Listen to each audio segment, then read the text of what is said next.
Types of alcohol.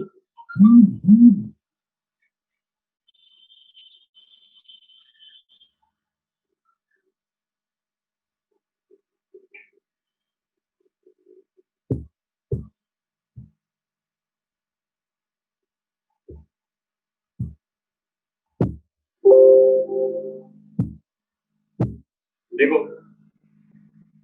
अब मैं बता रहा हूँ टाइप्स ऑफ अल्कोहल के बारे में कि अल्कोहल के टाइप्स कितने होते हैं इसमें। तो देखिए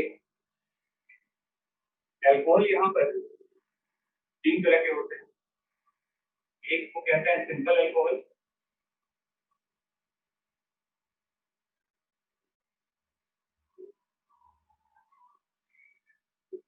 ट्राइहाइड्रिक अल्कोहल, इस अल्कोहल को ग्लिसरॉल भी कहा जाता है। जैसे मैंने बताया था आपको, देखो COH, COH और COH और यहाँ पे H H H H H, देखो यहाँ पर इसे कहते हैं, देखो ट्राइहाइड्रोक्सी प्रोपेन कहा जाता है।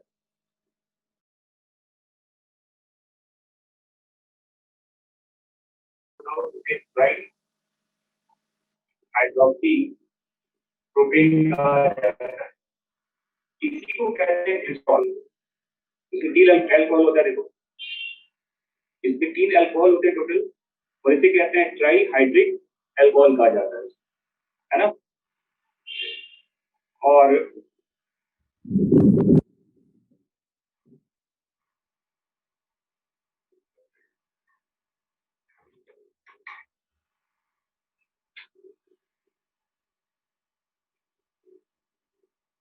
देखिए यहाँ पर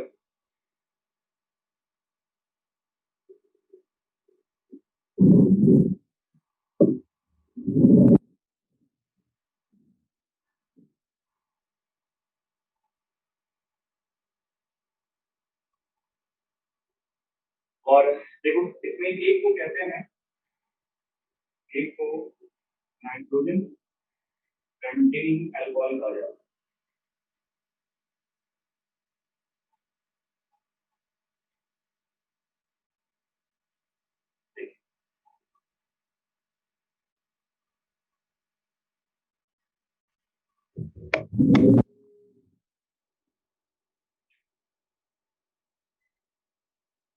ये 3 अल्कोहल है। देखो एक सिंपल अल्कोहल होता है, तो जानते हैं हम CH3 होता है, देखो CH2 होता है, या कोई भी नंबर लगा दीजिए और कोई इसे सिंपल अल्कोहल कहा जाता है। और एक ट्राइहाइड्रिक अल्कोहल होता है जिसको आप ग्लिसरॉल कहते हैं।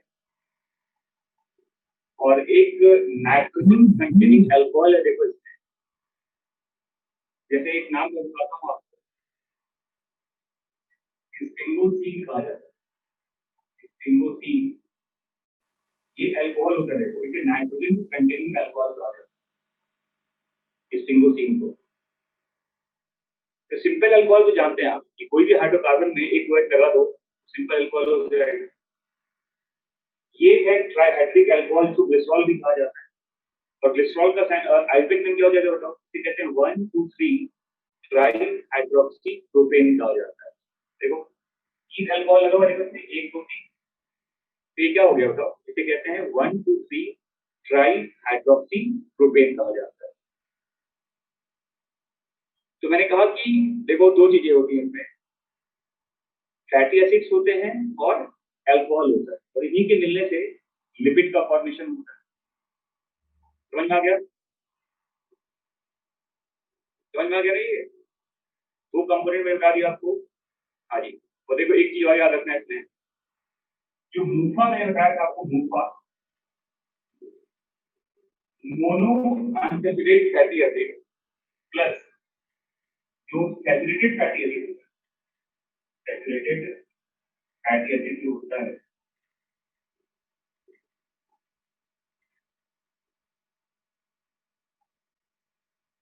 और क्या, अरे ग्लिसरॉल को ही तो कहते हैं हाई हाइड्रोक्सी प्रोपेन कहते हैं। ग्लिसरॉल का ही दूसरा नाम क्या बताओ, इसी को ट्राई हाइड्रोक्सी प्रोपेन कहा जाता है। समझ में आ गया? और देखो ये आप डाल देना अपने लिपिड वाले पार्ट में, फैट वाले पार्ट में, फैटी एसिड्स में। जो मूफा होता है mono unsaturated fatty oleic acid plus जितने भी सैचुरेटेड वाले पार्ट थे, steric acid, formatic acid, एलेगेटिक acid, ये सब एक तरह का नॉन एसेंशियल फैटी एसिड होता है। ये हमारे बॉडी में अवेलेबल होता है। जो पूफा होते हैं, 3 पूफा है ना, 3, all PUFA are essential fatty acid. ये भी याद रखिएगा, वो ऐड कर लेना वहीं पे फैटी एसिड्स में। मूफा प्लस सैचुरेटेड फैटी एसिड्स को क्या कहा जाता है? Essential fatty acid. Essential, sorry, इसे नॉन एसेंशियल है, इसे नॉन एसेंशियल फैटी एसिड कहा जाता है। जो ये आपके बॉडी में अवेलेबल है, लेकिन जो पूफा होता है ना, पूफा पूफा को क्या बोलते हैं? पूफा को कहते हैं एसेंशियल फैटी एसिड। इसे एसेंशियल फैटी एसिड कहा जाता है। पॉली अनसैचुरेटेड जो होते हैं ना, ये हमारे बॉडी में अवेलेबल नहीं होते, फूड सोर्स के साथ ये हमारे बॉडी में आता है। इसमें 3 नाम आते हैं, लाइनोलेइक, लाइनोलेनिक एसिड एंड एरेकिडोनिक एसिड। समझ में आ गया दोस्तों? तो याद रखना कि मूफा में ऑलिक एसिड आता है, और तो 3 मैंने बताया था आपको सैचुरेटेड वाले part, stearic acid, formatic acid, arachidic acid. This all are called, क्या कहते हैं सबको? सबको कहते हैं non essential. Yes, MUFA comes from outside. Poly unsaturated fatty acid हमारे बॉडी में नहीं होते, इसका सोर्स बाहर से आता है। ये फूड सोर्स के साथ हमारे बॉडी में आता है, और इसीलिए क्या बोलते हैं इसको? इसे कहते हैं एसेंशियल फैटी एसिड कहा जाता है। समझ में आ गया बच्चों? ठीक है, हटाओ इसको। अरे अब देखो, मूफा का फुल फॉर्म पूछ रहे हो, मोनो अनसैचुरेटेड फैटी एसिड। मूफा में सिंगल डबल बॉन्ड होता है, इसे कहते हैं मोनो अनसैचुरेटेड फैटी एसिड कहा जाता है, और मूफा को पॉली अनसैचुरेटेड फैटी एसिड कहते हैं। क्लियर? मिटाओ इसको। ठीक है, लिपिड कितने तरह के होते हैं वो देखो। देखिए, लिपिड को आप डिवाइड कर सकते हो 3 भाग। एक कहते हैं सिंपल लिपिड,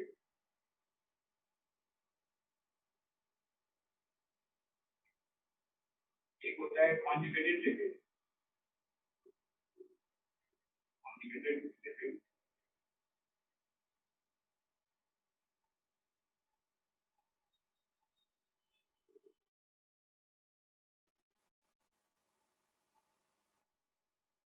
और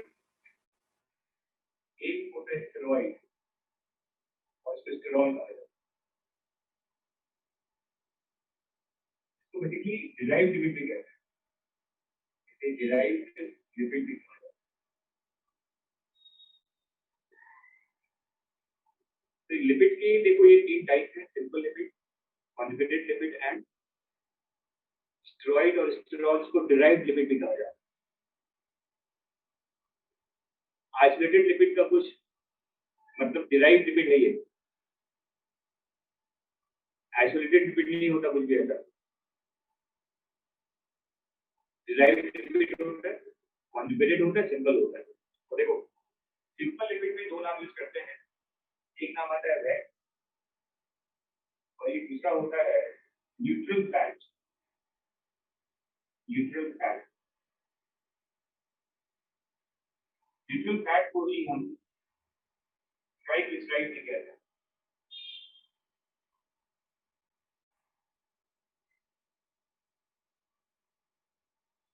ठीक है, वैक्स जानते हैं आप, जैसे आप जानते हो कैंडल वैक्स होता है, कैंडल वैक्स होता है। इसके अलावा आप जानते हो ईयर वैक्स होता है,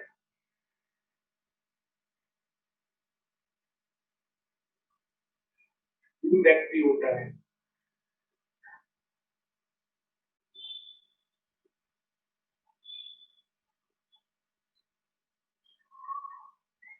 हनी का जो कहते हैं वैक्स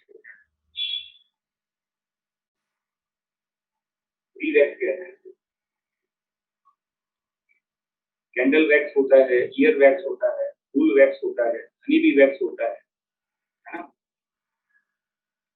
इन सब में, और याद रखना ये जो वैक्स वगैरह होता है इसमें क्या होता है, देखो इसमें होता है, इसमें यूज होता है, देखो इसमें नाइट्रोजन कंटेनिंग अल्कोहल होता है, नाइट्रोजन कंटेनिंग अल्कोहल होता है, प्लस सैचुरेटेड फैटी एसिड होता है, सैचुरेटेड फैटी एसिड होता है। देखिए वैक्स जानते हैं ना, कैंडल में भी वैक्स होता है, आपके कान में भी वैक्स होता है, ईयर वैक्स कहता है, फूल वैक्स भी होता है, बी वैक्स भी होता है। और इन सभी वैक्स में क्या होता है बताओ, it all contains nitrogen containing alcohol plus saturated fatty acid कहा जाता है।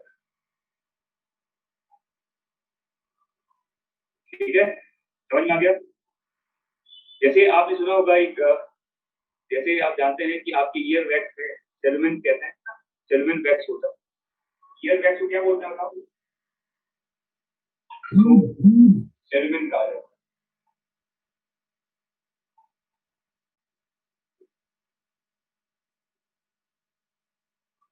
और इन सब में एक चीज कॉमन है, सेलमेन नहीं होता आपके कान में, जैसे कान में जो गंदगी होता है जिसको निकालते हो अपने ईयरबड से, आपके कान के अंदर जो ग्लैंड्स होते हैं ना एक्सटर्नल ईयर में, वहां से वो वैक्स बनता है डस्ट को रोकने के लिए। समझ में आ गया। तो वैक्स सिंपल लिपिड का एग्जांपल है, इसमें नाइट्रोजन कंटेनिंग अल्कोहल होता है, साथ में सैचुरेटेड फैटी एसिड्स होते हैं। जैसे आप देखो फूल वैक्स को लेओलिन कहा जाता है, लेओलिन, ये फूल वैक्स का दूसरा नाम है, देखो लेओलिन है। ईयर में कोई ऐसा कोई वैक्स नहीं होता, सेलमेन को ईयर वैक्स कहता है।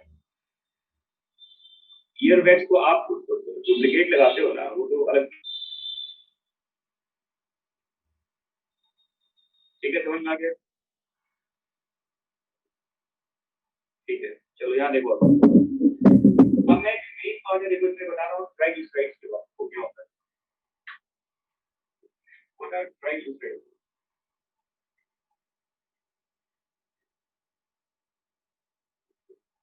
देखिए बेसिकली ट्राइग्लिसराइड क्या होता है वो देखो, ट्राइग्लिसराइड में देखिए क्या रखिएगा, जैसे मान लो हमने ऐसा लिखा है TOH, TOH और TOH, ये ग्लिसरॉल है, देखो यहाँ पे ये ग्लिसरॉल है ना, ये ग्लिसरॉल है ना, 3 अल्कोहल लगा हुआ है देखो यहाँ पे। तो 3 अल्कोहल के साथ अब 3, कोई हेयर वैक्स नहीं होता, हेयर वैक्स आर्टिफिशियल होता है, उनका कोई आपके हेयर से कोई वैक्स थोड़ी रिलीज होता है। यहाँ देखो, तो ये जो 3 आपके OH हैं, इस OH को हटाकर आपको इसमें एक फैटी एसिड जोड़ना होता है। तो देखो हम यहाँ से भी जोड़ सकते हैं फैटी एसिड, देखिए फैटी एसिड जोड़ दिया हमने यहाँ से फैटी एसिड जोड़ दिया, और हमने यहाँ से भी फैटी एसिड जोड़ दिया। तो 3 फैटी एसिड जोड़ दीजिए आप यहाँ पर, है ना, क्योंकि 3 अल्कोहल है तो 3 फैटी एसिड भी लग सकता है ना। तो यहाँ अगर आप ये देखो इसको ऐड करेंगे आप फैटी एसिड के, तो अल्टीमेटली क्या होगा, 3H2O molecule will be released,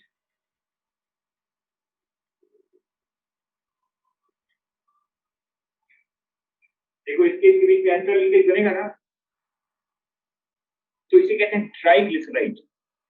क्या बोलते हैं इसको, इसे कहते हैं, अब आपने पढ़ा होगा डाइजेशन वाले चैप्टर में भी कि ट्राइग्लिसराइड को कैसे हम कन्वर्ट करते हैं मोनोग्लिसराइड में। अब देखो इसमें क्या होता है, कुछ अब ये चीज समझ में आएगा।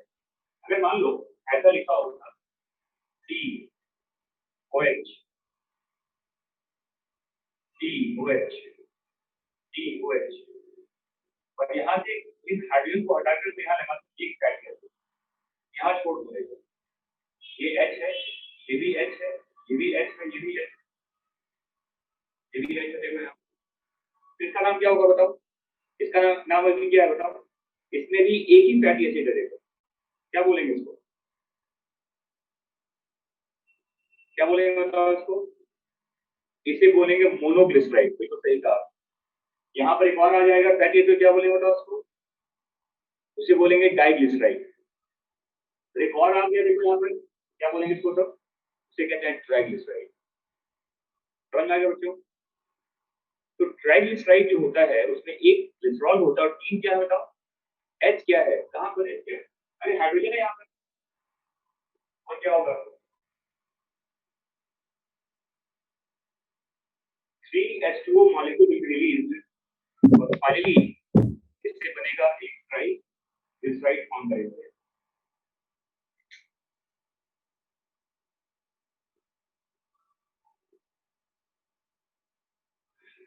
बाकी तो लिखो मैं यहाँ पे कहाँ हो ठीक है, समझ में आ गया? अब देखो, अब यहाँ देखो, ये जो ट्राइग्लिसराइड कहते हैं इससे क्या बनेगा? जब तीन वाटर मॉलिक्यूल रिलीज हो जाएगा तो एक ट्राइग्लिसराइड का क्या होता है फॉर्मेशन? क्लियर? तो देखो, अब ये भी जानते हैं आप, ये जो ट्राइग्लिसराइड होता है, देखो जो ट्राइग्लिसराइड होता है ये अगर आप देखेंगे तो प्लांट फैट भी होता है, किसी को फैट भी कहते हैं, किसी को फैट कहा जाता है, और एनिमल फैट भी होता है, एनिमल फैट भी होता है। प्लांट फैट ये होते हैं अनसैचुरेटेड और एनिमल फैट सैचुरेटेड होते हैं।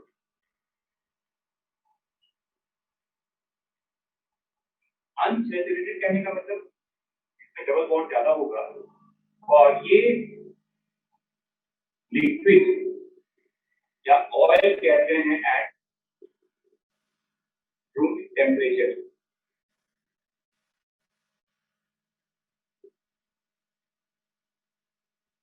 लेकिन जो एनिमल फैट होता है ये सॉलिड होता है, सॉलिड एट रूम टेम्परेचर पे।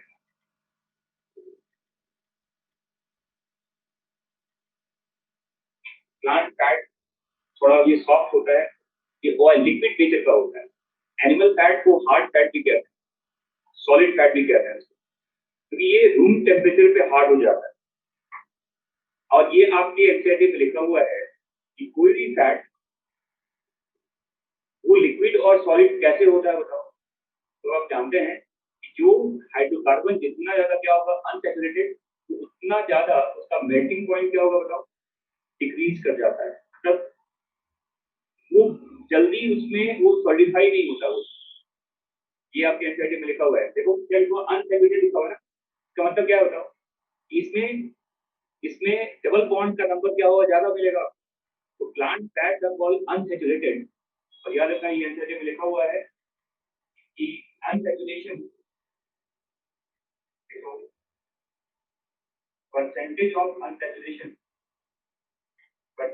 unsaturation decreases the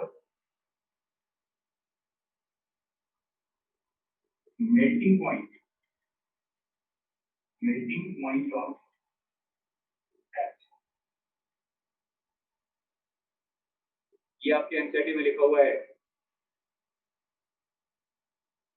ये आपके एनसीईआरटी में लिखा हुआ है कि जो अनसैचुरेशन होता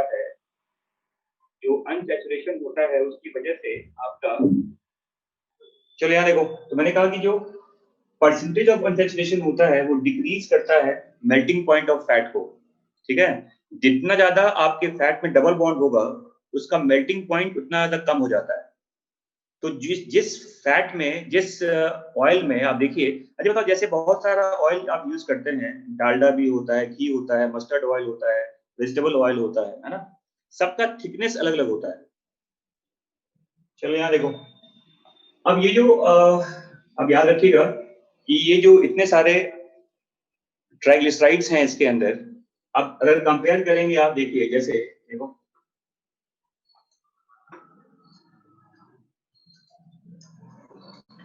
जैसे वनस्पति होता है,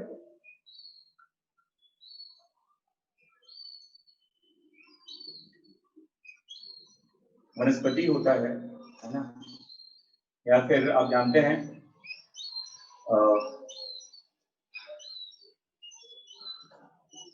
इसके अलावा देखो कोकोनट ऑयल होता है, मस्टर्ड ऑयल होता है, वेजिटेबल ऑयल होता है। देखिए इन सबका जो सैचुरेशन है वो चेंज करता है, देखिए, है ना।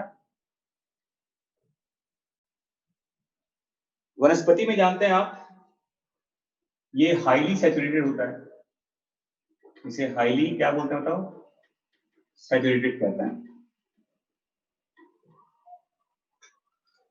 वनस्पति जो डालडा जिसे कहते हैं, डालडा, उसे बनाया जाता है ना। और वनस्पति को आप सैचुरेट कर देते हैं, प्लांट के पार्ट को सैचुरेट करके बनाया जाता है by the hydrogenation process. Yes, all are example of triglycerides only. ये सभी ट्राइग्लिसराइड्स हैं, सबके सब फैट हैं ये, है ना। अब देखो ये वनस्पति जो होता है ये काफी हार्ड होता है, रिफाइंड यही होता है। देखो वेजिटेबल ऑयल जो होता है इसी को तो रिफाइंड भी कहते हैं आप। अब उसमें सोयाबीन ऑयल का भी है, उसमें मस्टर्ड सॉरी उसमें सनफ्लावर का भी होता है ना। यस, वनस्पति हाईली सैचुरेटेड होता है, जो आपके हेल्थ के लिए ठीक नहीं होता। डालडा जो होता है ना, उसको सैचुरेट करके बनाया जाता है। आप जानते हैं, आपने टर्म सुना होगा कि प्लांट ऑयल को क्या किया जाता है बताओ, एक प्रोसेस कहते हैं, हाइड्रोजनेशन कहते हैं, हाइड्रोजनेशन कहा जाता है इसको, और इससे बनता है वनस्पति।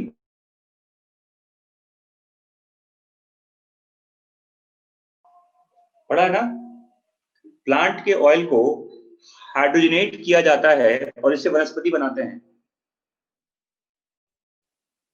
और वनस्पति जो होता है ये बहुत ज्यादा हार्ड होता है। आप ठंड में देखो ये इतना ज्यादा हार्ड हो जाएगा कि आप किसी का सर फोड़ सकते हैं इसको फेंक के। It's very hard. और याद रखना कि जो फैट जितना ज्यादा क्या होता है, सैचुरेटेड होता है, वो उतना ज्यादा आपके लिए हार्मफुल होता है। देखिए, तो अगर आप देखेंगे ऊपर से नीचे तक, तो वनस्पति इसमें सबसे ज्यादा क्या बताओ सैचुरेटेड है। और एक और आपने नाम सुना होगा, देखो सफोला वगैरह का। सफोला जानते हैं ना, सफोला जो हार्ट के लिए कहते काफी अच्छा होता है। और सफोला जो होता है, देखो ये सफोला जो है इसमें इसे हाईली अनसैचुरेटेड कहा जाता है, इसे हाईली अनसैचुरेटेड कहते हैं। Saffola is highly unsaturated.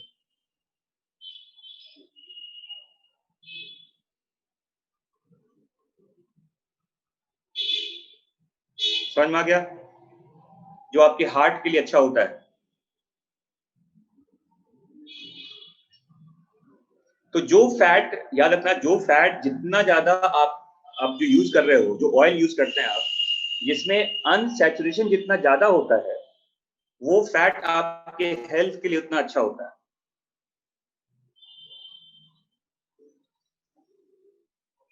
मैंने क्या कहा कि जो फैट जितना ज्यादा अनसैचुरेटेड होता है वो आपके हेल्थ के लिए उतना अच्छा होता है। सरसों oil is very good for your health. देखो ये सरसों ऑयल कभी भी सॉलिडिफाई नहीं होता ना, आप उसको फ्रिज में भी रख दीजिएगा तो सरसों ऑयल कभी हार्ड नहीं होता है। यस, अनसैचुरेटेड हमेशा अच्छा होता है सैचुरेटेड से। जैसे कहते हैं देसी घी भी आपके लिए अच्छा नहीं होता, क्योंकि देसी घी में भी सैचुरेशन होता है। और याद रखना कि जो फैट जितना ज्यादा क्या होगा अनसैचुरेटेड होता है, वो उतना ज्यादा नॉन स्टिकी होता है। आप देखिए सफोला वगैरह बिल्कुल नॉन स्टिकी होता है, विस्कोसिटी बहुत कम होता है, डबल बॉन्ड के ज्यादा होने की वजह से वो काफी ज्यादा थिन हो जाता है। देखो बटर वगैरह में भी ना, बटर एक मिक्स, अभी बता उसके बारे में बताता हूँ आपको वो क्या है, वो अभी just I am discussing. Yes, देसी घी सैचुरेटेड है, तो इसीलिए तो कहते हैं कि देसी घी क्या हार्ट के पेशेंट को देसी घी खाने के लिए कहा जाता है क्या? बहुत लिमिटेड अमाउंट में, देसी घी बहुत लिमिटेड अमाउंट में खा सकते हैं आप, बहुत ज्यादा यूज करेंगे तो फैट ओबेसिटी बनेगा, जो हार्ट के लिए ठीक नहीं होता है। आपके हार्ट के लिए desi ghee is not very good. Hydrogenation से क्या हुआ, हाँ अभी बताता हूं मैं। देखो क्या होता है, हाइड्रोजनेट करेंगे आप ना, तो वो जो आपका डबल बॉन्ड है, डबल बॉन्ड हट जाता है और वहां पर पूरा का, अब देखो ये बताओ, डबल बॉन्ड अगर है तो वहां पर आप किसी चीज को जोड़ सकते हैं, वहां पर आप अटैक मेटाबोलाइज करना ज्यादा आसान होता है उसको। बट जहां पर हाइड्रोजन का जगह ही नहीं बचा वहां पर, उसे अटैक कैसे करोगे मॉलिक्यूल को, बताओ। अगर कोई चीज जोड़ना चाहते हैं आप, जैसे आप किसी फैट को ऑक्सीडाइज करना चाहते हैं, तो ऑक्सीजन के अटैच करने का जगह तो होना चाहिए ना वहां पर। जिसका पहले से पेट भरा हुआ है उसका क्या करोगे आप? तो जो सैचुरेटेड है उसके पास जगह ही नहीं होता, वो ऐसे बॉडी में पड़ा रहेगा, वो इनर्ट होता है, उसे मेटाबोलाइज करना बहुत आसान नहीं होता।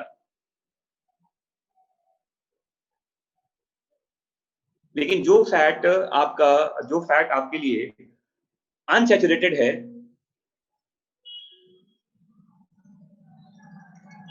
कुछ नेटवर्क का प्रॉब्लम है, इसको ठीक करना पड़ेगा, आज तो लगता है ऐसे ही चलेगा।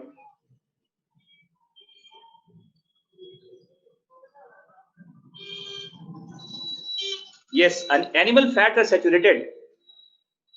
एनिमल फैट जो होता है, देखो देखो मैं क्या बोल रहा हूं, समझो पहले आप।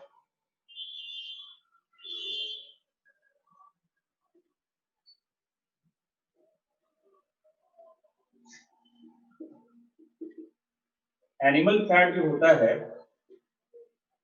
इसको कहते हैं हाईली सैचुरेटेड कहा जाता है।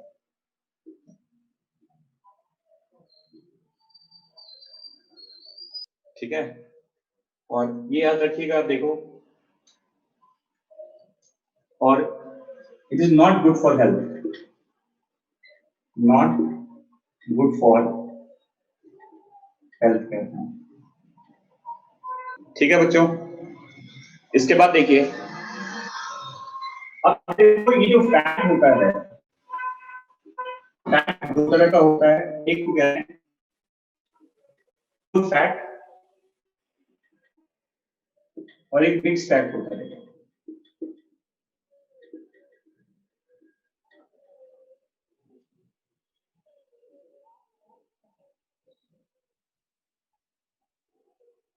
चलो लिव इट।